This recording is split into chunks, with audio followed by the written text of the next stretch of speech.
Ahoy there, folks! I'm Captain Benzie, and today I've undocked and come planetside here to Chaos Cards in Folkestone, where these wonderful folks have lent me use of their back room so that I can introduce to you Eve, War for New Eden, a brand new area control wargame set in the universe of EVE Online, published by Titanforge Games. In EVE War for New Eden, players are going to be exploring this wonderful sector of space in front of them, exploiting the resources that they reveal, expanding their empire, and then giving each other a darn good kick in the face. If you're familiar with EVE Online, I'm here to show you why this board game is fantastic and jam-packed with some of the coolest space miniatures I've seen in a long time. And if you're not familiar with EVE Online, I'm here to tell you why this game is still absolutely fantastic. Now, there naturally is quite a lot to cover in this, so I think it's probably best that we just jump straight in. Despite the perhaps daunting size of EVE War for New Eden, setup for the game is actually remarkably straightforward. First of all, you construct the area of space that you're all going to be exploring and fighting over. This is done by using these helpful border cards that contain a load of information that you'll be using throughout the game. It's then filled in with numbered tiles, 1 to 3, which represent the quality of the systems you're going to be fighting over, and there's a simple layout in the rulebook that will show you how to do this. Each player is then given all of their resources. This will be a player board, their fleet of really cool ships, and several decks of cards. First of all, you have all of the cards that represent the different ships that you can be building and flying through New Eden. We then have a strategy deck, which we'll be using in combat, and a load of research development cards that allow you to build a small engine that will allow you to do various different things throughout the game. There are then all these tokens available off to the side for things like claiming systems and exhausting your fleets, and your player board is set up with action cubes and your basic income. From here, it's also important to make sure that the dice, all of the resources, and then the mission and event cards are in easy reach of all players. Every player has basically the same setup to begin with, but things very quickly become very personal. You see, when you start your setup, you choose 4 research cards to start developing. These are going to be the first major choice that you make in the game and allow you to choose the direction that you will be building your empire. Do you want to go full-on combat? If so, start looking at some of the upgrades like to your tech tree and whether or not you can build medium and large hulls. Do you want to start an industry machine? Then perhaps having the ability to extract more resources or take more actions might be more your thing. Each player is then given 2 starting frigates, an explorer and an interceptor, as detailed in the rulebook. This will be your very first fleet in the game. You can choose which of your home systems to set them up in. Each player then chooses which resource they have access to at the beginning of the game. Your home system has access to Tritanium, useful for building small ships, Mexilon, useful for building medium ships, and Pyrite, useful for building stations and structures. At the start of the game, players must choose 2 of these to block off with these markers, deciding what you're going to have early access to in the game. Don't worry though, you can unlock these very early on if you need to. With these decisions made, the player with the oldest EVE Online account goes first. Of course, you can choose whatever random version of who goes first you wish to decide with. The order of play in EVE War for New Eden is very fast-paced. Players take it in turns to perform a single action as detailed on their action board, taking one of the cubes and placing it in whichever action slot they wish to perform.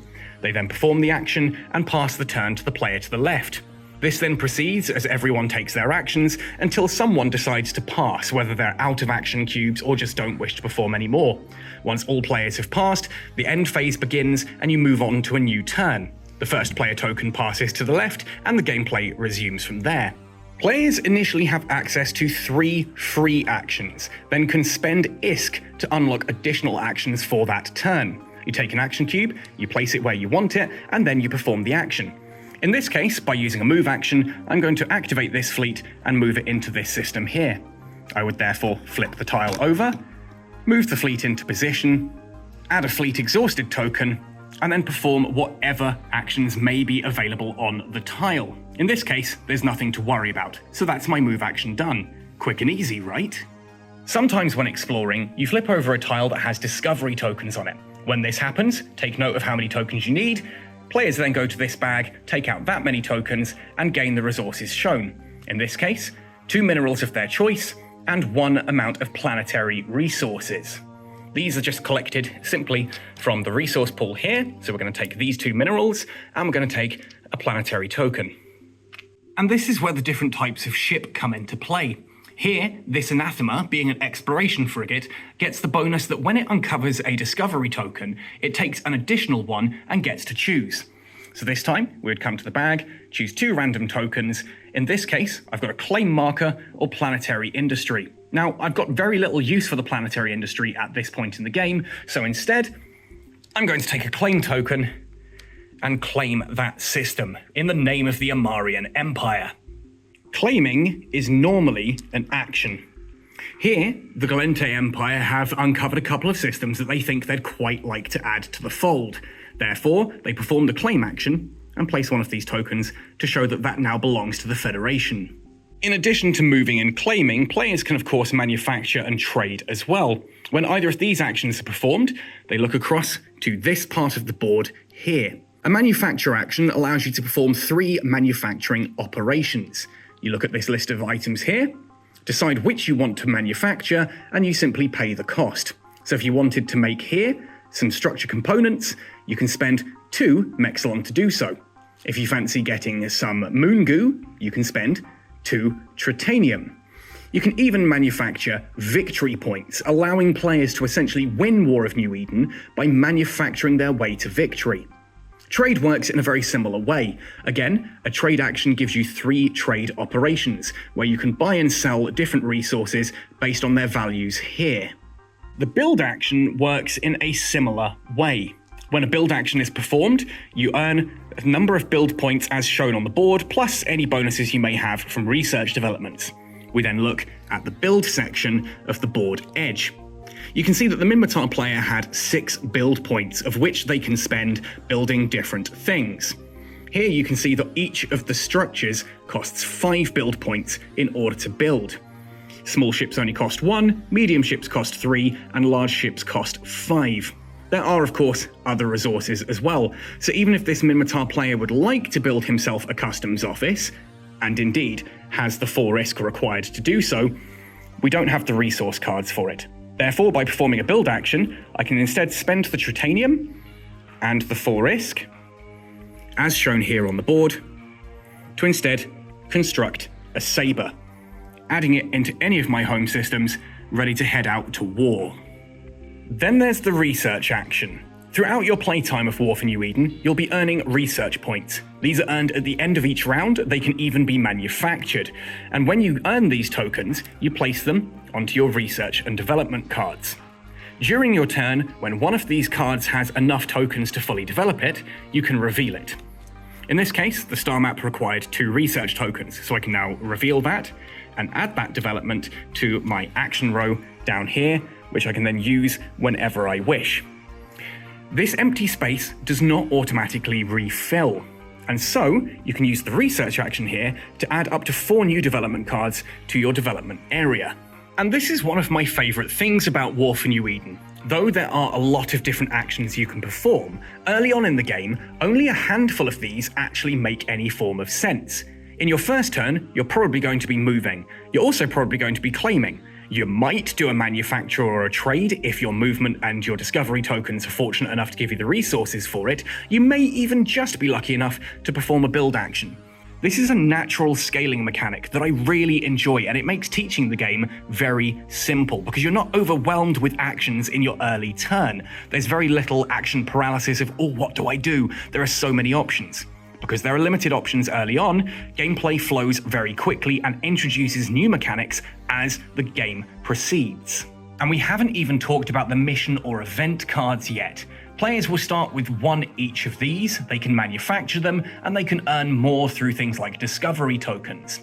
Event cards are special cards that allow you to do different actions, breaking the turn sequence. They could be things like a mining crew that allow you access to different minerals, allowing you to quickly gather some of those, things like gate camps that allow you to steal from other players, wormholes that allow you to move across the board, risking your ships in the process, or even adding a rookie pilot to your fleet, just allowing you to quickly build a frigate and send it out into the fray.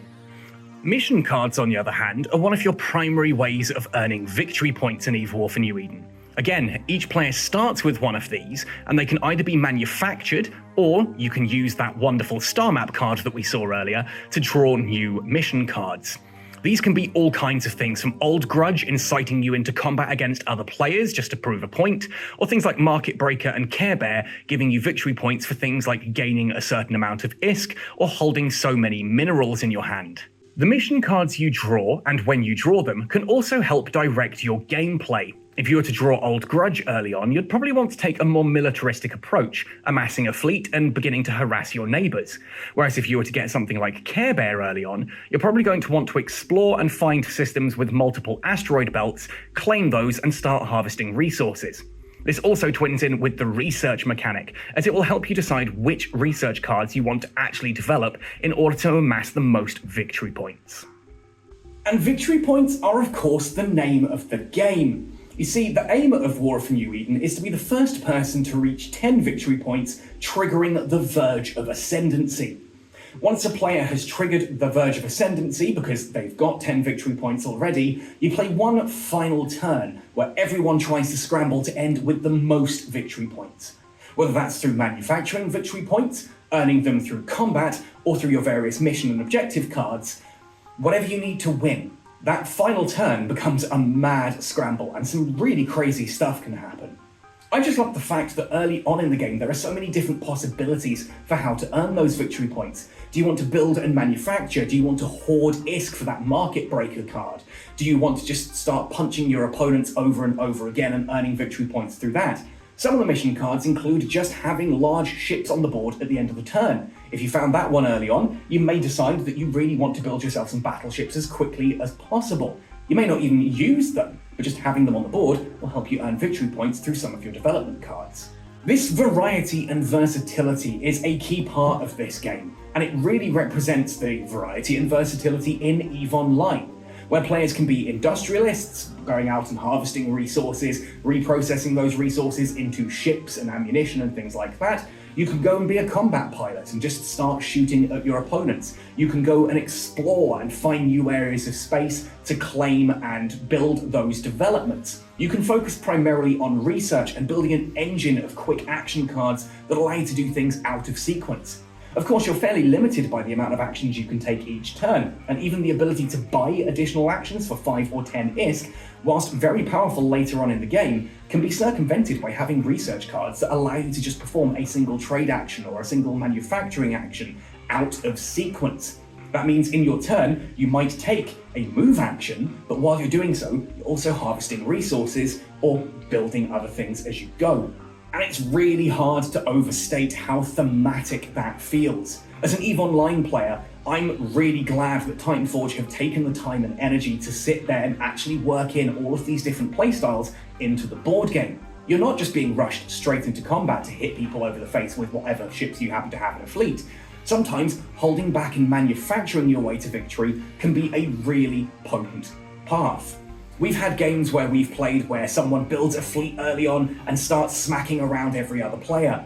And they've lost because the person who's sat there quietly in the corner has just been amassing points through things like Market Breaker and Care Bear, and is just manufacturing victory points. And in the final turn, they've got so many minerals that they just convert and build and just manufacture a victory. There are some victory conditions we've not talked about yet.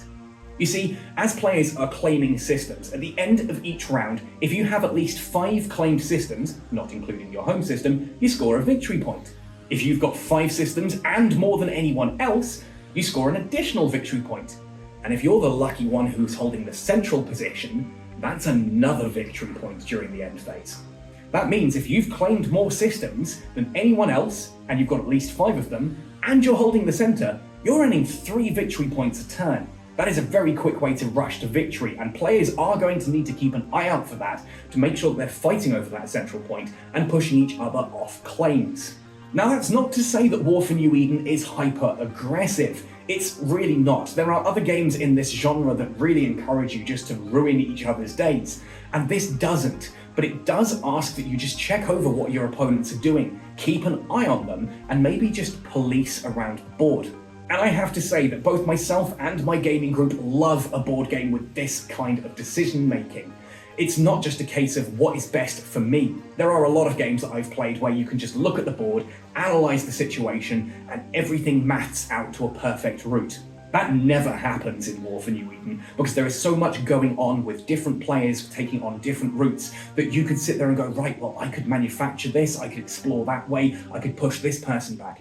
There are always these decisions to be made, and every game that I've played so far, and we've played dozens, has felt completely unique and different. And of course, I can't believe we've got this far into the video without even talking about the ships. Now, the models that I have are of course from a prototype copy. A lot of folks have asked me, what is the quality like on these? Can I paint them? And the answer is simply, I don't know. These prototype models are absolutely beautiful and better quality than several other space board games that I own. But Titanforge themselves are renowned for amazing high quality miniatures, so I expect the release version will be even better than these. But what do the ships actually do in the game? Well, every ship has one of these beautifully illustrated cards, and I think we need to give a big shout out to Rix Javix here, not only for being one of the coolest pirates in EVE Online, but for coming up with some really cool artwork for the entire board game. Every ship has one of these cards, with numerous stats on it, plus some abilities at the bottom. Here we can see the stat line for this buzzard. Difficulty is how difficult the ship is to lock onto, and we'll talk more about that later. Attack is how many and what type of dice it rolls in combat if it's the leader. Support is how many dice it adds to the dice pool if it's a support ship. Reduction is how much damage it can take before it actually damages the ship directly.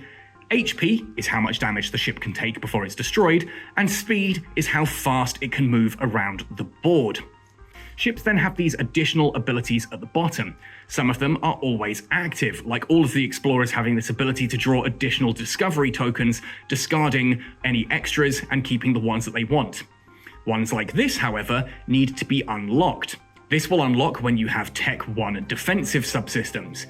Here on the Crow, these will be unlocked at Tech 1 utility subsystems, Tech 2 utility systems, and then of course as we come to some of the battleships, this one here, the Golem, requires us to have Tech 2 in both defensive and offensive subsystems. These abilities work through combat, they work through gameplay, and allow the ships their own unique feel. And as I said, whilst many of these abilities are shared across the 4 empires to keep things balanced, they do all have their own unique functions and abilities, which make them very thematic to the particular race chosen. Alright, well it's probably time then to talk about combat in War for New Eden. Here we can see that the Minmatar Republic have managed to claim a good number of different systems around the board, including the central tile. This is earning them a lot of victory points each turn, and the Amarr Empire player has decided he's had enough of that. He's amassed a fleet just to the side of the centre and has decided to take a move action to move this in to combat. At this point, the ships are removed from the board and combat begins. At the start of combat, players take a look through their remaining strategy cards, decide what they want to do in this particular fight. You always have access to the neutral formation, which adds no additional bonuses, but you can play things like a warp bubble to stop your opponents escaping, you can go for a pre-aligned retreat to make it easier for you to escape to safety, you can go for a fleet jump to allow you to move into additional sectors nearby, or, in this case, we're going to go for the Endless Barrage card. The Minmatar player reckons he's got a decent amount of firepower, and just a little bit of extra might be enough to push the Amarr Empire back. On the other side of the table, the Amarr Empire player looks through his strategy cards. He's noted that the Minmatar player has a Sleipnir battlecruiser, which is going to allow him to re-roll dice. The Amarr player knows he doesn't have any such support vessel, so instead he's looking at the Precise Trajectory card. At the start of combat, he gets to choose an orbit and may re-roll any number of dice in that orbit on their every attack. This might just be the additional punch required to kick that Minmatar player out of the center. So he plays that secretly, face down in front of him. Starting with the attacker, players must then assign ships to the 3 different orbits of small, medium, and large. The leader of each orbit must be a ship of that particular size. You cannot have a small ship leading a medium orbit or a medium ship leading a small orbit, for example. There must be at least one leader in the combat, but there don't have to be multiples. Now, the Amarr Empire player looks at his cards, specifically the Zealot. Since he has access to this Tech 2 offensive subsystem here, he's deciding to put the Zealot as the leader of the medium orbit. He also knows that the Zealot has 5 attack and only 1 support. On the other hand, the Curse, which could also be leader of the medium orbit, only has 4 attack but gives 2 support. Therefore, it makes sense for the Amarr player to put the Curse in support of that Zealot. At this point, the Amarr Empire player could decide to put the 2 of his maledictions into the small orbit in order to get a little bit of additional firepower. He looks across at the Minmatar side of the table and decides that yes, it could be the case that that Saber ends up being the leader of a small orbit, because he knows that a Saber adds no support to the fight, therefore it's probably going to be the leader of that small orbit. As such, the Amarr player takes one of his maledictions, assigns it as leader, and the other one as support in that small orbit. The Minmatar player then does the same on the other side. This time around, he's going to put the Vagabond at the front, because again, the Vagabond has a high attack value of rolling 5 dice, and the Sleipnir only rolls 4 dice as the leader, but 2 as support. Therefore, the Sleipnir is going to go into the medium orbit, the Saber is going to be leader of the small orbit, and he's going to add the Stiletto as support in the small orbit. Once the orbits have been assigned, each player then reveals their strategy card. At this point, the Amarr Empire player spots that endless barrage and understands that yes, that's going to be a fearsome amount of firepower. They have to assign each of these cards to the orbit, as mentioned on the card. So the Amarr Empire takes the precise trajectory and places that on his medium orbit to make sure that those ships are going to be re-rolling their dice. The Minmatar, again, takes the endless barrage and applies it to his medium orbit, ensuring additional dice are rolled for the Vagabond and the Sleipnir. Anyone who's played EVE Online can tell you that big ships don't automatically mean better ships. Small ships may not do much damage, but they can be incredibly hard to hit and can just harass larger vessels that struggle to shoot back at them. Medium ships, on the other hand, have a nice mix of both worlds, whereas large ships can struggle to lock onto and hit smaller vessels, but deal a fearsome amount of damage. In War for New Eden, this is represented by the type of dice. Small ships roll white dice, large ships roll black dice, and medium ships roll a mixture of the 2. The small dice have lots of these lock symbols, which make it very easy to lock on and hit other vessels, but they don't have much in the way of damage on them. The black dice, on the other hand, have a lot of damage symbols on them, but don't have much in the way of locking on, which means they can struggle to hit those smaller ships. This wonderful mechanic adds a lot of strategy and diversity and depth to combat in War for New Eden. Players now prepare their dice. Combat is done simultaneously, but starts at the small orbit and then works its way up the ranks towards the large. Anything that's destroyed during the small orbit is not available during the medium orbit, and anything destroyed by the time the medium orbit ends won't be available for the large orbit fight. So the Amarr player looks at his small orbit and he sees that he has a malediction leader and a malediction support. Looking down at the malediction card, he can see that the leader has 3 attack, so he grabs 3 dice. The support ship adds 1 dice to that fight. It's coloured yellow here to show that it adds 1 dice of whatever the orbit is. This means the malediction has 4 dice for its combat, and so the player rolls these, scoring 2 locks, a hit, and a crit. Now this critical symbol is always 1 damage, but can also add additional effects. For example, the Zealot here gets an additional lock result every time it rolls a crit. The malediction, on the other hand, doesn't have any crit effect. So we've got 2 locks and 2 damage. Is that enough to damage the saber that the malediction is firing at? Well, we look down at the saber card and discover that the saber has a difficulty rating of 3. This means these 2 lock symbols are not enough to actually lock onto the saber effectively, therefore the attack misses and the Amarr Empire has done nothing.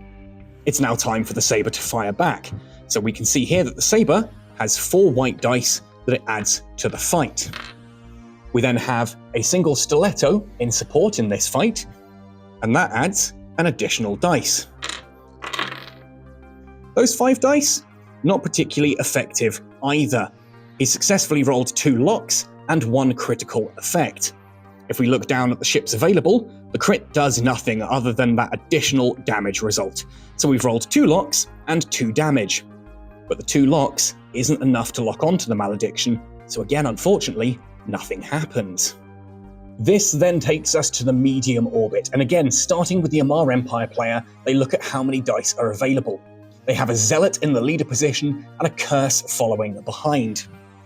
The Zealot adds 5 attack to the orbit, and the Curse adds 2 support. That's 7 dice. Because these are split between white and black, that means we're going to have 3 white dice and 3 black dice. The additional 7th dice is whatever the player chooses to add to it. Now, the Amarr Empire player knows that he has precise trajectory placed on this orbit, allowing him to reroll. So he's going to add an additional black dice for the damage. He selects the enemy's Vagabond as his target ship and rolls the dice. This is a really nasty result. Looking at the Vagabond, we can see that the Vagabond has a difficulty value of 2. We have achieved the 2 lock symbols required to effectively lock on and hit the Vagabond. In addition to that, we have a total of 6 damage and a crit result. The crit result on the Zealot means an additional lock. That doesn't actually matter to us. We've already got the locks required to hit that Vagabond. As such, we have a total of 1, 2, 3, 4, 5, 6 damage hitting that Vagabond. The Vagabond has a reduction of 2, so 2 of that damage is removed and ignored, meaning 4 still passes through to the Vagabond itself. The Vagabond only has an HP of 3, therefore it is destroyed. But since combat happens simultaneously, it will get to fire back.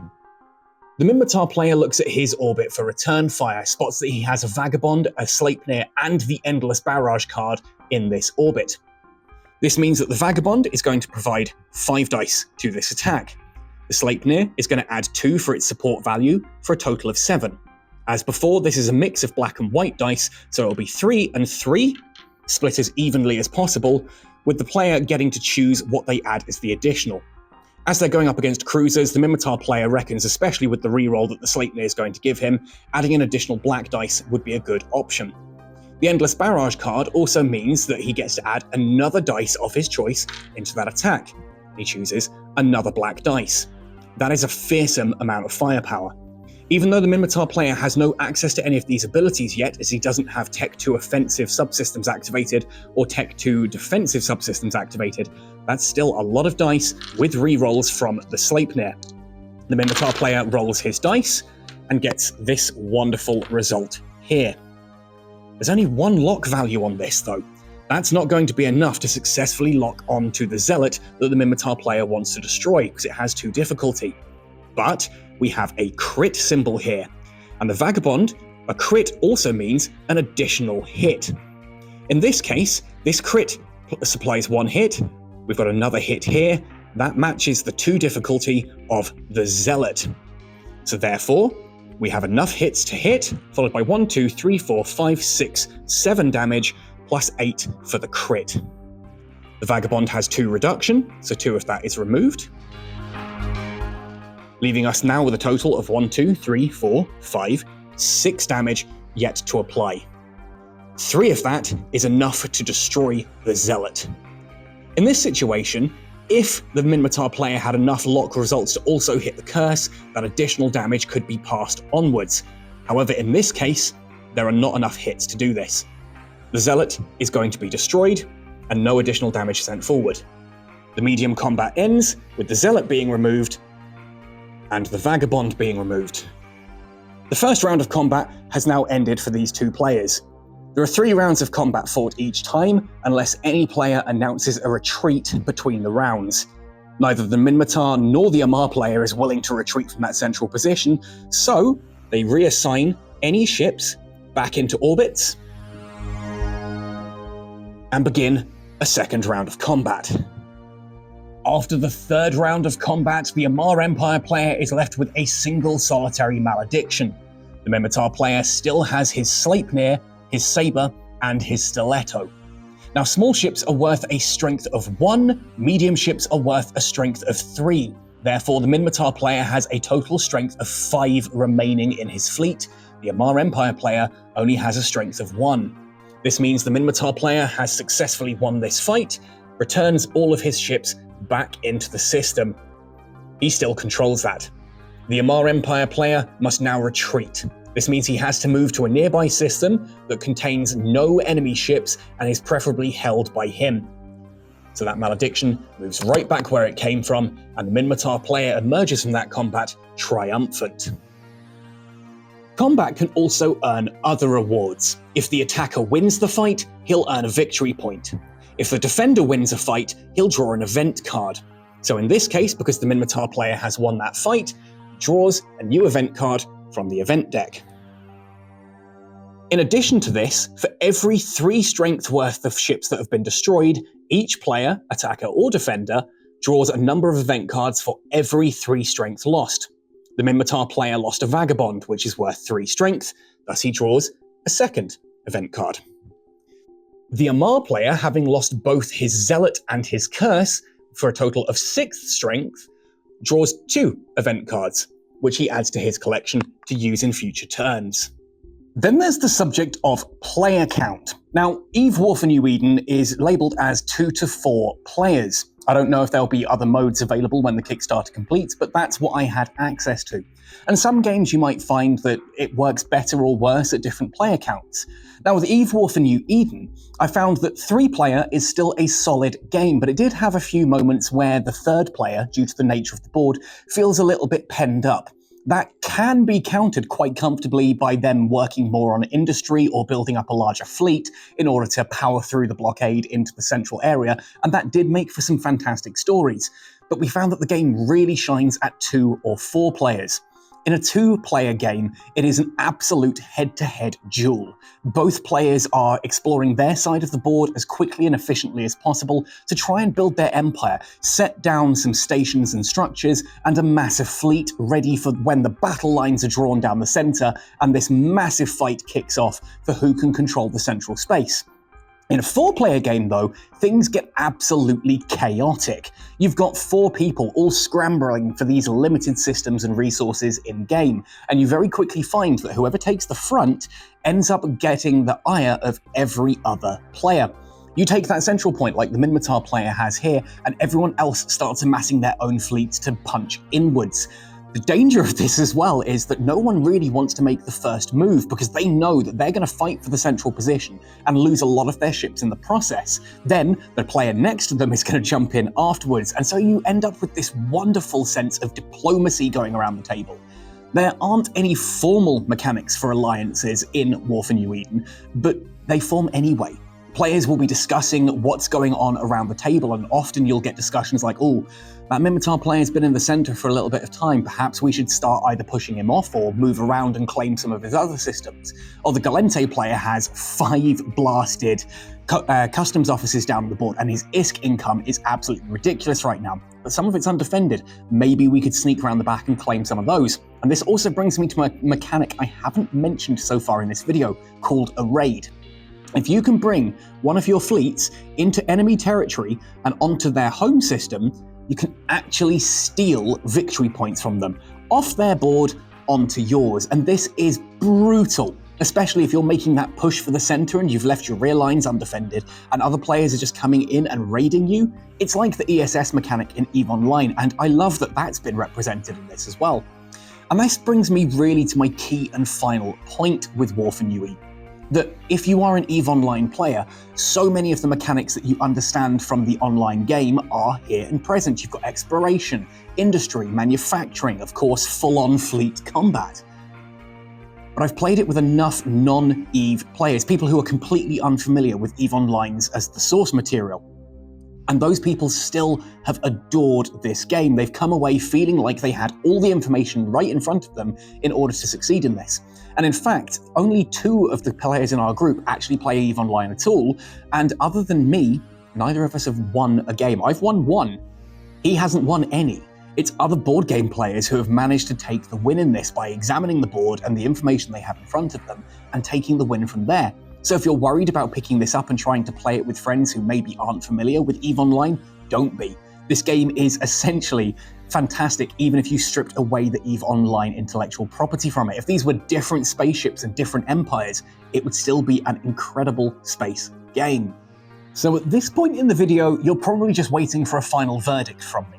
First of all, I just want to give a huge shout out and thank you to both Chaos Cards here in Folkestone for letting me use their back room like this in order to give you a much better experience of what this game is about, and also to Titanforge themselves for supplying this absolutely beautiful prototype. If the finished game is just like this, I would be extraordinarily happy with it. But I can imagine that the ships are going to be even better quality, the cards will be even better quality than we see here, and that astonishes me. On that fact alone, I think this is going to be an absolutely wonderful product. And as for the game itself, well, I really couldn't find many faults in it at all. The issues that we had early on with the game, we very quickly learned to account for. I've already mentioned that in a 3-player game, one of the players does feel a little bit constrained and can be penned in. If you look at the board setup here, if you've got the Minmatar and Galente going up against the Caldari, and both the Galente and the Minmatar rush for the center, then the Caldari's only got a limited space to work with. But then they just refine their plan to accommodate that, and actually they can end up stealing the victory by a landslide because people are just not watching what's going on in the board. For a strategic game, this is just so versatile and wonderful. Every decision feels like it does have weight, but equally you don't feel like every decision absolutely must be played in a certain way in order for you to take the victory. There's a lot of rolling with the punches, which some games like this really don't have. Some of those bigger scale 4X games, not mentioning any names, can feel early on as if someone has taken massive advantage and then the whole table gangs up on them and they just lose, giving that kind of kingmaker feel. You don't really get that here, because if people start questioning your military might, you can just pivot to manufacturing or building structures and things like that in order to develop in different directions. You can start going for the mission cards in order to earn victory points that way. If you're struggling with the victory points from the missions, you can move into military. You can literally just straight up manufacture the victory points themselves. There are so many different paths to victory that there's just a whole plethora. Every game that we have played of this has felt completely unique and different. And it's rather like certain other games I've played that actually create a narrative. It's not just a board game. There is a story behind this as well, and we've come away from our games alive with these discussions of, oh, do you remember when this happened? Oh, couldn't I have done that better? It's also one of the only games of this type where we've finished a round of it after 2 or 3 hours, and then players have come back and said, actually, can we set up again and go again? Some of these other Space 4X games, I found that one of the difficulties with them is the sheer scope and weight of them makes them an intense gaming experience that lasts for sometimes days, and that can be prohibitive to getting it to a table. This, on the other hand, we've played multiple games in a row with it, which I think speaks volumes for the quality of this game and how quick and easy it can be to play. If you've got brand new players, if it's 1 player who knows the rules and 3 who don't, you're looking probably around 4 hours to take it to completion. Whereas once players understand what's going on, it can be completed easily within 2 to 3 hours, making it a much less prohibitive experience just to get it to a tabletop.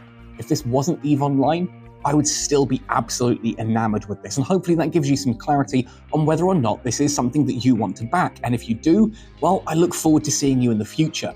I'm going to be covering this as the game launches as well. I'll be probably sitting there and painting some of these up. I used to work for Games Workshop, doing little painting tutorials and things like that.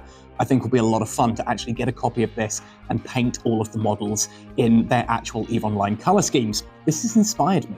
If you are a board gamer and you're liking the look of this and you don't know much about EVE Online and you want to get involved in EVE Online, I've got a YouTube channel for that, designed to teach you everything you need to know about this amazing online game. On the other hand, if you know me through EVE Online already and you're now interested in the world of board games, well, I've just set up a new YouTube purely to talk about board games, some old ones, some new ones, my personal favourites, and I'm going to be covering those on that channel too, so I'd love to see you there to discuss more about this exceptional hobby. I'm really excited to hear what you guys think of this game. I'm in love with it, my gaming group is absolutely in love with it as well. I can't wait to hear from you all how you feel about this too. If you do have any questions as well, ask down below. I'll answer all the ones that I can do. Otherwise, thank you for watching right the way through to the end on this one. Happy sailing, and see you all next time.